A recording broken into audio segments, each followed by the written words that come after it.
To take suspect Osha Anisea back to Coruscant, the Jedi enlist the assistance of a nearby prison transport vessel, the Palwick. The corporate sector has its own independent law enforcement arm.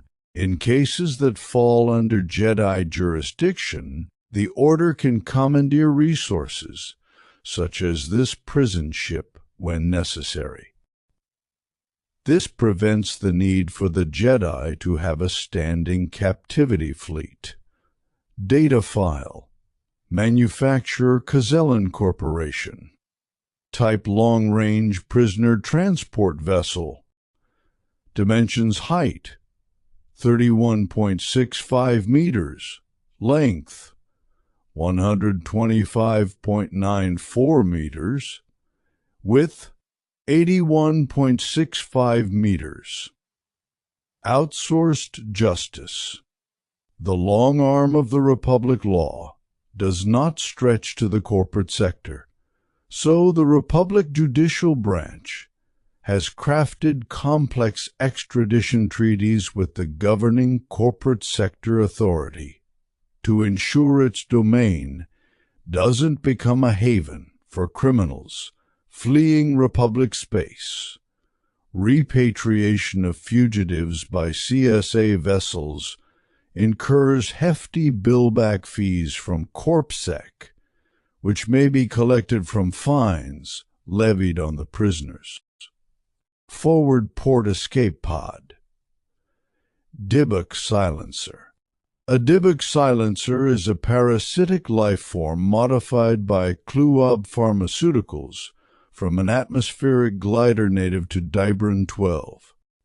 The creature feeds off the host's neural energy while transmitting euphoric alpha waves. Some subjects report terrifying nightmares during Dybbuk sleep, a claim Kluab researchers strongly deny. Study of the process is prohibited as it is a trade secret. Kazellan KL Sublight Eng. Adhesive pseudopod pad. Striated muscles flexing sail flaps. Manipulators are master keyed to open prison cells. Locking leg joints make joint difficult to knock over. FO4 Warden Droid. To prevent the possibility of bribes or coercion from the imprisoned, the corporate sector authority predominantly employs automated personnel among its prison guard staff. A single Ulban Arms FO4 Warden Droid keeps watch over the Palwick's cells. Minimizing collateral damage means the droid lacks any ranged weaponry, but it does carry an energized baton. Osha Anisea is not alone aboard the Palwick, as the ship carries several cells full of corporate sector criminals due for detention task force processing. They are impressed with the rumor that Osha killed a Jedi, an unheard-of act among this particular level of lowlifes. Recognizing that a purported Jedi killer would be a great asset to their retinue, the scheming criminals attempt to recruit Osha into their escape plans, but Osha has more common sense than they do. The plan is foolhardy. Using a hybrid inmate's contraband cybernetics as a way to exploit a security flaw in the droid crew, the escapists cause the Palwick to drop violently from hyperspace. Emergency protocols in the Navicomputer decant the ship in a star system rather than stranded in deep space, but that well-intentioned effort serves only to jeopardize the ship even further. The Palwick collides violently with a satellite in the Garlic Belt and begins to make an unscheduled planetfall. Escapists cause the Palwick to drop violently emergency protocols in the Navicomputer, decant the ship in a star system rather than stranded in deep space, but that well-intentioned effort serves only to jeopardize the ship even further.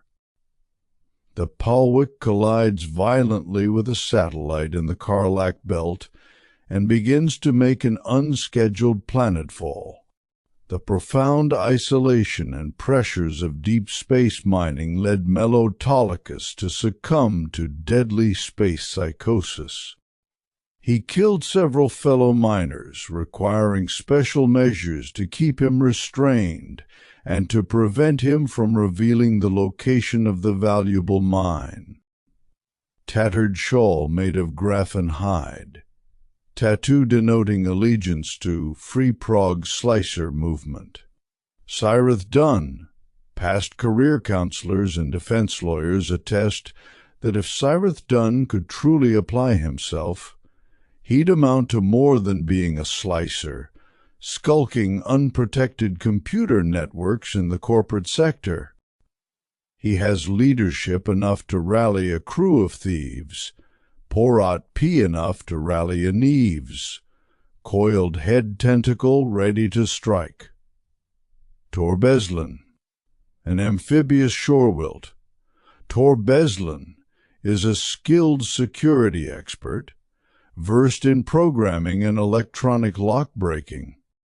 He also has a more brute force methodology he keeps secret until needed. His epicranial muscle is a strong, fibrous tentacle that he can propel with great speed and impact. Zardzel, tough reptilian hide. A Mimbonese expatriate whose keratin scutes have faded in color, Zardzel was the least technically inclined of Dunn's crew, and he worked primarily as a getaway pilot and mechanic. Zell did not get a chance to flex his skills before the CSA corpos impounded his speeder. Insulated driving gloves. Orlut cyborged optic nerve fortification lets Orlut see better than her natural Lirobru eyes would ordinarily allow. Orlut owes Dunn credits for software upgrades that keep her in his employ. Pockets concealed inside sash once held lock-picking tools. Hidden dagger sheath now emptied. Coliquio Cyrith Dunn's buyer, Coliquio, had the misfortune of being in the wrong place at the wrong time. He had hired Dunn's services to wipe his name from the CSA ledger in order to clear an enormous debt. Unkempt appearance from life on the run. Hidden money belt now bereft of CSA vouchers. Rot Mercer. Eyes replaced by EM scanners. The secret weapon behind Dunn's slicer success is his silent partner, Rot Mercer. Extensive MOD implants give Rot enhanced slicing abilities, letting him wirelessly deploy Dunn's programs into remote computer systems.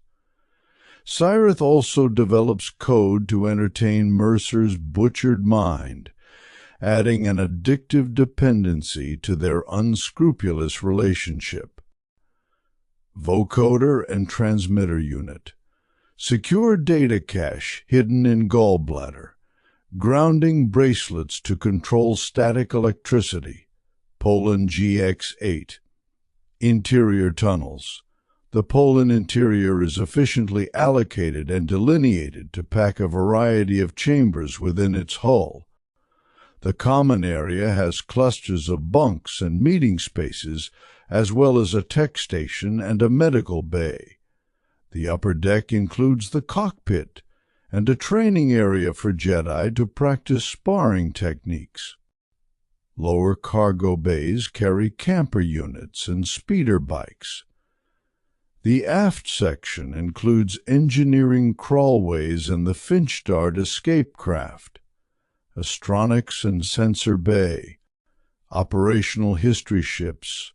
Like most Jedi technology outside of lightsabers, do not have any specific owners, so the Poland has had a variety of pilots in its decades of service master in Dara, piloted it 16 years earlier on a fateful mission to Brenduk, and thus Sol has an appreciation of the ship's performance and reliability. Sol has Jeki pilot the ship to Karlak and Olega. Type Jedi transport.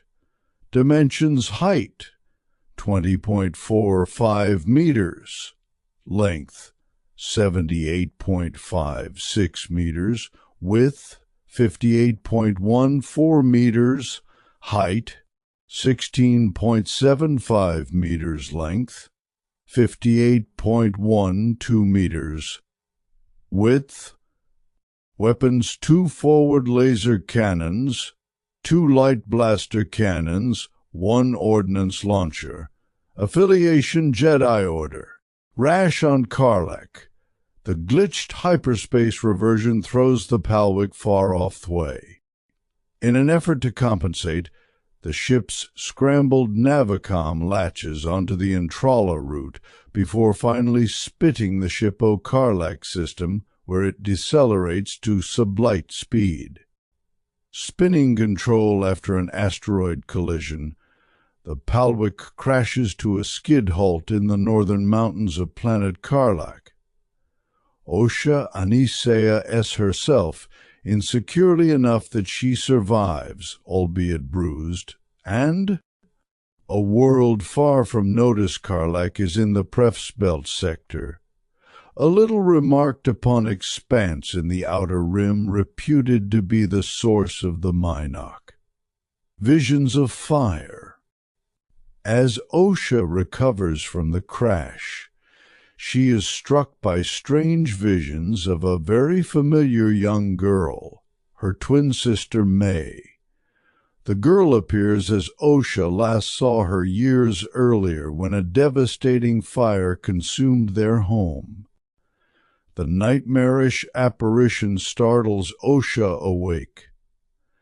Karlak, a planet with sparse habitations in the southern latitudes, Karlak is a frozen world of mountainous landscapes. A Yarkora colony has settled in the blue equatorial deserts, while Mingpo monks are raising monasteries further north. This is all far away from the Piteous Ranges, a subpolar mountain chain devoid of even primitive lichens. The crew of the Poland finds the wreckage of the Palwick and tracks Osha from the shattered wreck to nearby caves. It is a reunion for Osha, who hasn't seen her former master Sol in years. She insists on her innocence, and Sol believes her. Chapter 2. The second target. Secured within an outpost temple on Olega, May Anisea's next target is Jedi Master Torben. As he meditates on past failures, she enters the temple to carry out her dark assignment, but finds an impenetrable barrier protecting Torben. May switches tactics, trading the edge of a blade for the extract of Bunta poison as her weapon, a move that will satisfy her need for vengeance, if not the requirements of her master, Guthanarchi. Guthanarchi turns his inside knowledge of Olega City into credits by serving as a guide, delivery boy, and messenger. Since his face is known to the local Jedi, he does not venture into pickpocketing. However, he is not above serving as lookout or decoy while someone else does. Loose vest to shed if caught. Tunic with hidden pockets for coins. Scrap vendor Tushaz trawls the tidal basins for metallic and plastic refuse, cleans it up, and sells it in the street market. The scents from Guira Bolani's oven attract customers eager for her unleavened and conveniently portable specialties with exotic toppings. Guira Bolani's ovenars eager for her conveniently portable exotic toppings. Melting down and reforging scree raw materials, Trohasora his apprentice Rovo craft metal goods, both decorative and prac. Thakira Tatara spiritual horticulturists. Thakira Tatara and her sister Kiraya travel from the southern isles to Olega City with exotic seeds and sprigs to sell. Jing scrap and it metal and practical. Greengrocer Otta Chorl has a cavern garden outside the Olega City walls, where she cultivates a variety of nutritious fruits and vegetables. Kiraya Tatara, while her sister Thakira concentrates on nutritive plants, Kiraya Tatara focuses on medicinal growing. She supplies the local apothecary and healing houses with balms and oils harvested from her greenhouse. Hand-loomed seed satchel. Market kids, the youngest members of an impoverished family, are often the ones earning the most through odd jobs and handouts. Tartan pattern indicates Godasulani's home neighborhood. Though the reclusive Umbarans favor more overcast worlds, Asalasuro and her wife Kosasimo have ventured into the walled city on personal business. Hand-loomed seed satchel, harvested from her greenhouse. Oyas, Kosasimo. Kosasimo is tracing her ancestry with the help of Asala, an archivist. Kosa has found a familial line dating back more than 3,000 years to Olega. She hopes to access the ancient records kept in the Jedi Temple. Travel Shadow Cloak. Olega Jedi Temple. The High Republic era is marked by a more decentralized Jedi Order, with satellite outposts scattered far from the main Jedi Temple on Coruscant. Many date back to an earlier time when lengthy hyperspace journeys were not as reliable. Jedi would head to outlying systems, providing protection to distant Republic worlds that denoted the outward frontier. Like the one on Olega, many outpost temples are old, drafty and Spartan. The foundation stones of the Olega building are at least 17,000 years old, though its current configuration is younger than a millennium. Similar to other sanctuaries, the temple on Olega is built at a place where a deep Force vision occurred. In this case, it was a visiting Jedi Master, Olega Dan, who felt compelled to stay and bring the Republic to an otherwise uninhabited but vibrant world. The planet still bears a fragment of this master's name, but few locals know this aspect of their own history. The Jedi outpost is seen as an old fixture, and its Jedi as helpful neighbors. O.D. Cater, a Padawan fast approaching his time to undergo the Jedi trials, O.D. Cater is well known among the Olegans that border the temple. They have seen him grow up in the neighborhood and consider him one of their own. Green learner's sash denotes Padawan status. Gatekeeper droid. Outside the open hours when visitors can freely petition the temple, the closed doors are monitored by a tireless TT 8 liters gatekeeper droid. A misloaded program update has given it a surly personality. Unlike many similar models, TT 8 liters OT has binocular vision, with 2 spheroid photoreceptors scrutinizing the world around it. Cord Taunus. The steward of Olega, Jedi Master Cord Taunus administers the local temple. Among his duties is the monitoring of Master Torban, who has spent a decade in self-imposed isolation and deep meditation. That anyone would find Torban a threat is unthinkable to Taunus, and he is surprised by Master Soul's visit. Lightsaber affixed using hilt ring. hilt ring becoming increasingly common. Sequestered in a private chamber within the Olega Jedi Temple is Master Torban, who has not spoken to anyone in years. He sits in the deepest meditation, with the intent of losing his conscious self in the currents of the Force. Torban achieves this trance-like state to expunge past traumas from his conscience. Although he seems tranquil, this surface appearance is just a mask. Unlike others who have undergone similar meditations, Torban exudes a turbulence in the Force that manifests itself in an unbreakable barrier. May's attempts to strike at Torban are deflected by this barrier. The impenetrable shield is a unique side effect of Torban's Barish vow, involuntarily erected to protect him while he probes the healing fathoms of the Force in a vain search for self-forgiveness. May later adopts a different tactic, aided by Kimir targeting Torban's need for absolution. May simply places a vial of bunta poison before Torban, offering him rest from his turmoil. Lowering to the ground, he awakens from his meditative state, aware of his surroundings and having heard her offer.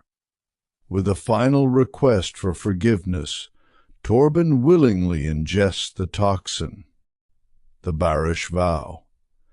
Named for a Jedi of centuries past, the Barish vow is an extreme act of repentance committed by a Jedi who has transgressed beyond the code. In principle, it is an inward meditation that prohibits overt use of enhanced Force abilities, a narrowing of focus to the material world. In practice, its motivations and effects can vary as they are determined by intensely personal decisions undertaken by a Jedi. Torban's particular manifestation of the Barash vow is sculpted by his encounter on Brendok, faded temple robes worn for a decade. Featureless obi sash, Torban has no need for a utility belt. Restless youth. In his youth, Torban possessed an impulse to stay ever mobile. His aspirations to knighthood were colored by a drive to make a difference, to do something meaningful and impactful. He chafed. Under routine, especially methodical procedures where patience and repetition were demanded. Master Indara's approach to instruction was not to lecture, but steer him along paths where he could seek answers and balance himself. Lightsaber evolution. As a Padawan, Torban handled his lightsaber with a flourish in a defense style that emphasized an ever-moving blade, carving wide, deflecting arcs around him and those behind his protection. Torban's approach became more tempered with precision as he aged. Upon taking the Barash vow, he relinquished his latest weapon to the Olega Temple stewards. Subject Master Torban, Homeworld Bonadin, species human, shambling from place to place with a disarming uncertainty and carelessness Kimir is easy to underestimate. He divulges very little about his past and appears to have no designs on the future, just living in a reckless present while trying to avoid scrutiny. The lack of responsibility is an illusion crafted with care.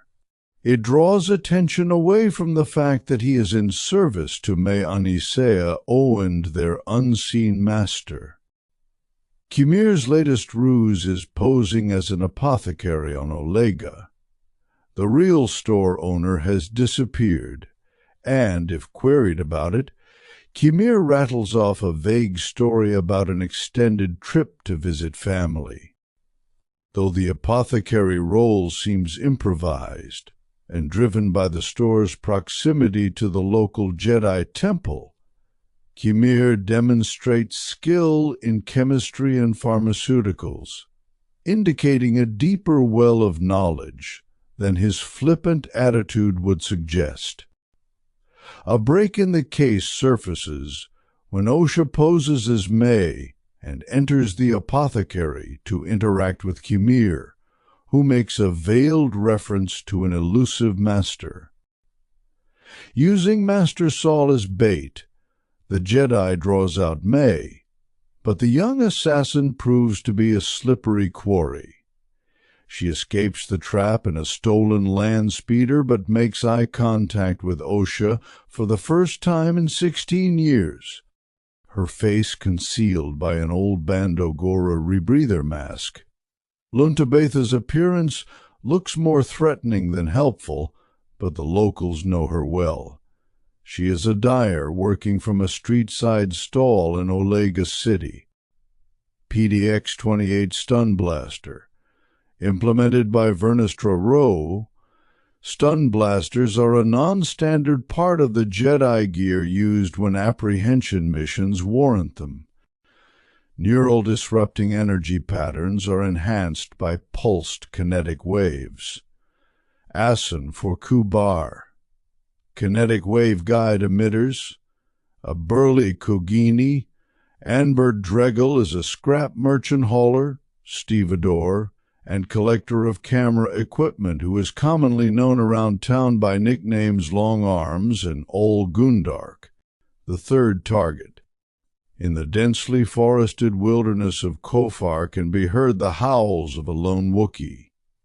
Master Kelnaka has transformed an outpost assignment into a time of exile and penance. A powerful Wookiee strong in the Force may be Maya Nisea's most daunting challenge, especially since she must first survive the dangers of the untamed forest before coming within striking distance of her Jedi target. Chapter 3. The third target. Kofar. Low axial tilt, rich soil, and a slightly lower than standard gravity combine to give Kofar enormous forests. The planet is largely untouched by technology. It is protected by Republic regulation that keep business interests elsewhere. Visitors come to the planet eager to salvage the wreckage of failed charting expeditions.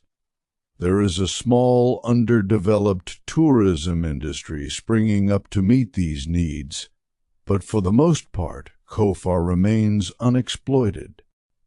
Scavengers.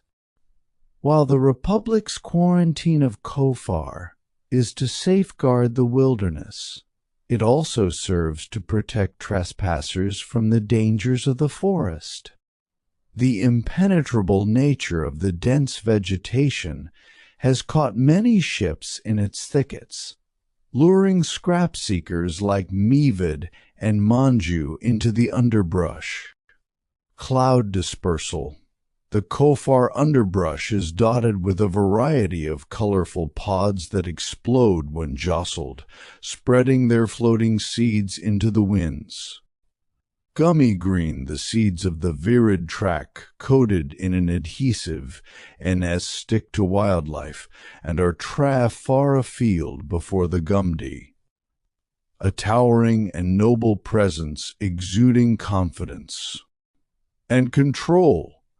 Kelnaka is a rare example of a Wookiee Jedi Master. His ancestry gives him a lifespan of centuries which he has devoted to the study of the Force and his duties as a Jedi. Kelnaka knows the raw physical power at his command, and also the value of serenity. Wookiee reputations for short tempers are not without cause, but Kelnaka's mastery of his deepest instincts is expertly honed.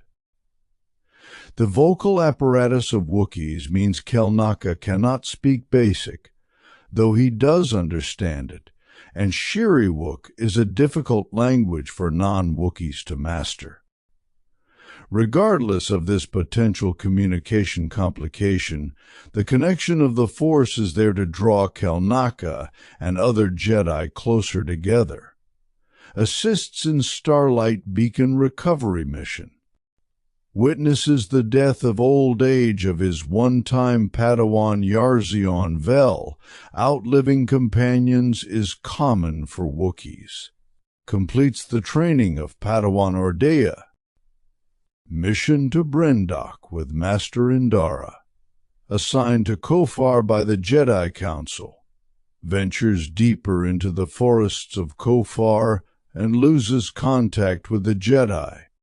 Killed by a mysterious attacker on Kofar. To draw Kelnaka and other Jedi closer together. Formerly an acceleration chair, now just a basic seat. Kelnaka's shelter. Drawn into the forest by the allure of wilderness and a desire to leave the past behind, Kelnaka finds a new home in the decrepit ruins of an ancient astro-treatable that has become overgrown by a massive Kofari gnarl tree. Into the wilds. After finding Coruscant stifling, Kelnaka welcomed a posting on Kofar, a planet similar to his homeworld Kashyyyk. The verdant surroundings opened his mind to the Force, and Kelnaka surprisingly abandoned his camp and instead decided to live as a recluse among some ancient wreckage. A sign scrawled in Shiriwook warns trespassers to keep their distance, while Kelnaka lives off the land. Open channel to calibration emitter lengthened grip to accommodate Wookiee hands power cell service access. A slim craft with a silhouette that disappears at a distance. The Exile 2 is a covert vessel borrowed by May Anasea in her system. Hopping Vendetta. The twin-pod tandem Proa-class ship is lightly armed and shielded, relying primarily on stealth for survival. A hyperspace docking ring stays in orbit during planetfall, its heavily encrypted navicomputer keeping its itinerary and port of origin secret. May typically operates the vessel alone, head tilted downward to keep Neek guarded, blade arm ready to strike, leather-wrapped arm poised to defend, body turned at 45 degrees to dodge incoming strikes. May Anishaya. Having killed half of the targets on her vendetta list, May Anishaya has yet to satisfy the criteria set by her master, the unarmed murder of a Jedi. Kimir warns her not to stray from the master's command, but the discovery of Osha's survival is starting to sow doubts into May's obsession. Jedi Tactical Count. As the criminal evidence and Jedi murders grow, Vernestra Rwoh convenes her own tactical council.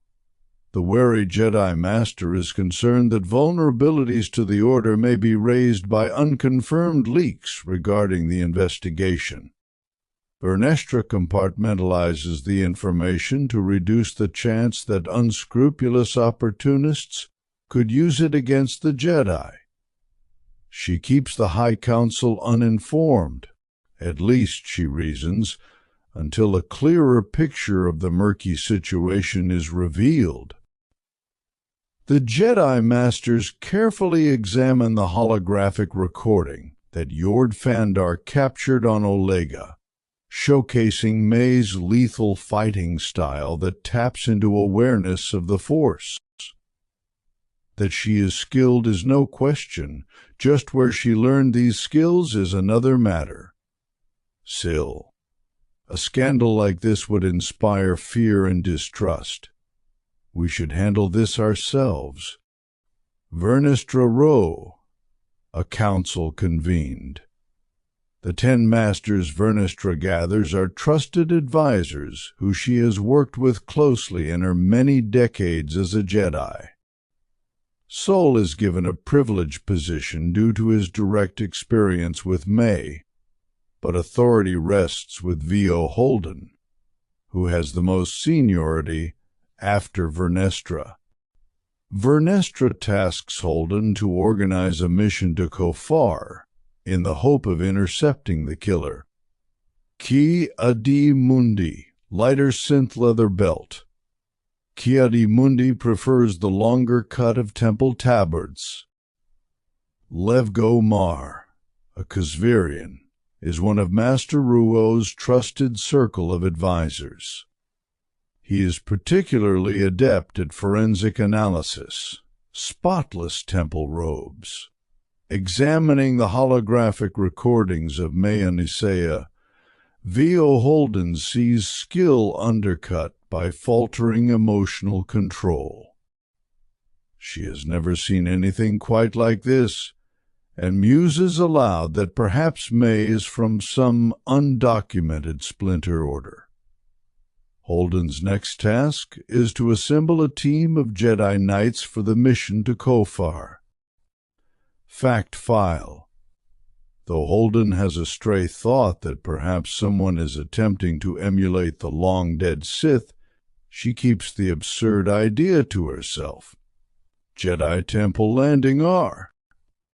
In this era of the High Republic, the Jedi Temple hums with activity, much of it originating from off-world. Spacers are commonly found in the temple landing zones, either having traveled to petition the Order for assistance or having ferried a delegate from a distant world. The Jedi welcome the temple being a crossroads of galactic citizens, since it keeps them connected to the Republic at large and not isolated deep in the core worlds. Silver Treads. Commonly called Silver Treads by landing area staffers, the diminutive 2J-4 DPR is a roving Larimore automata astromech assigned to repair and assess ships visiting the Jedi Temple. Not only does it offer neighborly assistance to travelers, but it also surreptitiously scans for potential threats. Upgradable ship systems knowledge. Tireless SEL work ethic 18-hour DA shifts. Jedi Task Force. The murderous pattern becomes concerningly clear. Indara, Torban, Sol and Kelnaka. The targets of the elusive assassin share a common bond, a calamitous mission to Brendok 16 years earlier. Osha Anisea has identified the killer as her twin sister May, with Sol ensconced on Coruscant and Kelnaka living as a recluse on distant Kofar. All signs point to the Wookiee Jedi being the next target. V.O. Holden assembles a task force of capable Jedi Knights who will intercept and bring May to justice. There will be no record of this assignment, a peculiar move by Vernestra Rue, radiating more distrust than caution. Sol will lead the mission, with Jecki and Yord serving as lieutenants. Despite initial reservations, Osha joins the civilian contingent of the task force, offering her unique advantage of being the target sibling. Misha Sharuk.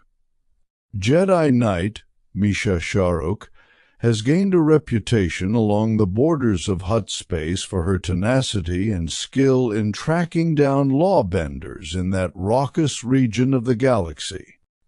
She is a skilled investigator. Fact file. Bounty hunters have taken to avoiding quarries they hear Sharuk is interested in, as she invariably catches them first. Sharuk has honed her specialist psychometric post-cognition skills to examine evidence left at crime scenes. Senbenix. Jedi Knight Senbenix pores over criminal reports compiled from across the Republic, seeking out patterns and anticipating trouble spots before they grow unmanageable. He focuses on the pragmatic and preemptive application of Jedi authority to ensure peace and security. Fact File: Bennix often works with Republic judicials in the field. He is welcomed by many local authorities when he visits. Jadrell regularly drills with combat droids set to maximum difficulty. More than one Jedi trial has involved a Padawan having to disarm Jadrell with a training saber. Inro Jadrell, a combat instructor at the Jedi Temple. Inro Jadrell is a precise sword master who demonstrates impeccable control of the lightsaber blade, able to strike and disarm with non-lethal swipes of the otherwise deadly weapon. Ithia Pan. Ithia Pan serves as diplomatic liaison to the Barandu sages, allies to the Jedi Order. The ancient sages are steeped in Keldor tradition and specialize in seeing the future.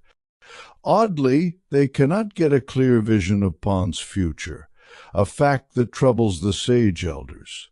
Fact File: Ithia Pan's own far-seeing abilities are no more acute than most Jedi Knights of her training. Pan's breather mask protects her from the caustic effects of oxygen on her Keldor lungs. Shans usha a contingent of the task force, offering her unique eing the target's sibling, Osha Anisea. Osha had intended to leave Coruscant after the incident on Olega, concluding that she had contributed all she could in the hunt for May. She presumed their close connection would prove a hindrance rather than a boon, but is persuaded otherwise by Sol and Jeki. Fact File: Osha's Jedi issued civilian garb indicates her official participation on the mission, but also defines the limits of her authority. Despite protocols dictating that civilian team members cannot be armed, Osha stubbornly still carries the Jedi stun pistol. Long-sleeve tunic. Welig Yuns. Jedi Knight Welig Yun serves as a key member of the task force, observing judicial and Jedi protocol to ensure a valid arrest that won't be legally challenged. They May has proven deadly. The Jedi seek to capture her alive for questioning. Dark shade of tabard for mission wear. Armored glove with durasteel plates. Subject Welig Yuns. Homeworld. When it becomes evident that they may be dealing with a quarry who is gifted in the Force and deception, the Jedi opt to think outside the bounds of routine, requesting assistance from the local Tinan embassy on Coruscant. A past associate of the Order joins the mission to Kofar. Bazil is a civilian ally who offers up his superlative olfactory tracking ability. The quirky tracker has super senses beyond even most Tinans, allowing him to sniff out targets over dense and difficult terrain. Both Jeki and Yord have seen Bazil in action before, either on field assignments or in visiting lectures at the Jedi Temple. Tinan Tracker. As an aquatic mammalian species, Tinans are most at home in the frigid freshwater lakes and rivers of their well-maintained home planet. They are energetic beings with high metabolisms to keep themselves warm. Although Tinans have been part of the Galactic Republic for many decades, Bazil himself is not well-traveled and speaks only his native tongue. Ever-fidgeting dexterous hands, garb catches shedding fur in warm environments. Bazil is eccentric for a Tinan, a species generally regarded as gregarious and jovial. Bazil finds it hard to prioritize tasks and to focus on certain ones. Though his attention may be scattered, his results are reliable. Great, he's vanished again. I swear we need a tracker just to track our tracker. Jord Fandar, Fact File, the comfortable, non-competitive Tinnen society has state-offered necessities and amenities. Tinnens are governed by lottery with Kofar traders. Visitors to Kofar are so rare that the planet maintains the most basic of amenities for travelers. The spaceport, such as it is, consists merely of an automated relay signal leading to a cleared strip marked by dug-in light posts. A battered generator tops off power cells, while a dilapidated pump provides fuel of questionable purity. Maintaining the ports are two Huawan brothers who offer safety tips, map programs, and battered survival gear for credits or barter. In their younger days, the Kajok brothers worked as in-person guides, leading tourists along the few trails that snake through the forests. Now aging, with creaking bones and sore backs, as well as their fill of ill-fated thrill-seekers who wander off-trail, the brothers stay at their dockside tent and instead wish any new explorers the best of luck. Taibik Kajok, the older of the two brothers, Taibik Kajok prides himself as having the sharpest business acumen. His face bears the scratch of a perturbed umbra moth from the last time he accompanied an expedition into the forests. Beacon data file subject Wiltu Kajok, homeworld Kofar species, Huawan affiliation, unaffiliated height 1.73 meters, age 49 standard years. The darkness. The Jedi task force surrounds Kelnaka's refuge in the forest, where May Anasaia has holed up. She makes a chilling discovery. Her shadowy master is not only aware of her transgressions, but has arrived to settle the matter.